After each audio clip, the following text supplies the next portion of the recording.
வணக்கம். இன்று ஆவாரம்பூ தேநீர் தயார் செய்தல் பற்றி விளக்க உள்ளேன். இந்த தேநீர் எதற்கு குடிக்கலாம் என்றால், சர்க்கரை நோய் உள்ளவர்கள், மேலும் பெண்களுக்கு வெள்ளைப்படுதல் நோய் உள்ளவர்கள், மேலும்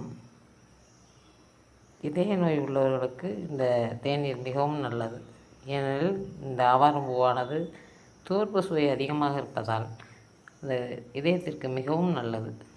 இந்த தேநீர் செய்முறை, ஆவாரம்பூ இது மாதிரி புதிதாக பூத்த பூக்களாக இருந்தால் சுத்தமாக பூச்சி புழு இல்லாமல் சுத்தம் செய்து வைத்து கொள்ள வேண்டும். ஒரு பாதி எலுமிச்சம்பழம், ஒரு துண்டு இஞ்சி, இவைகளை நன்றாக சுத்தம் செய்து அந்த ஒரு 2 டம்ளர் தண்ணீர் ஊற்றி அதில் இந்த பொருட்களை போட்டு நன்றாக கொதிக்க வைத்து அரை டம்ளராக சுண்ட வைத்து, இது மாதிரி அரை டம்ளர் சுண்ட வேண்டும். சுண்ட வைத்து எடுத்தினீர்களானால் மேற்கண்ட சர்க்கரை நோய் குறையும், வெள்ளைப்படுதல் சுத்தமாகும், இதயத்திற்கு மிகவும் நல்லது. அனைவரும் இதை பயன்படுத்தி பயனடையுமாறு கேட்டுக்கொள்கிறேன்.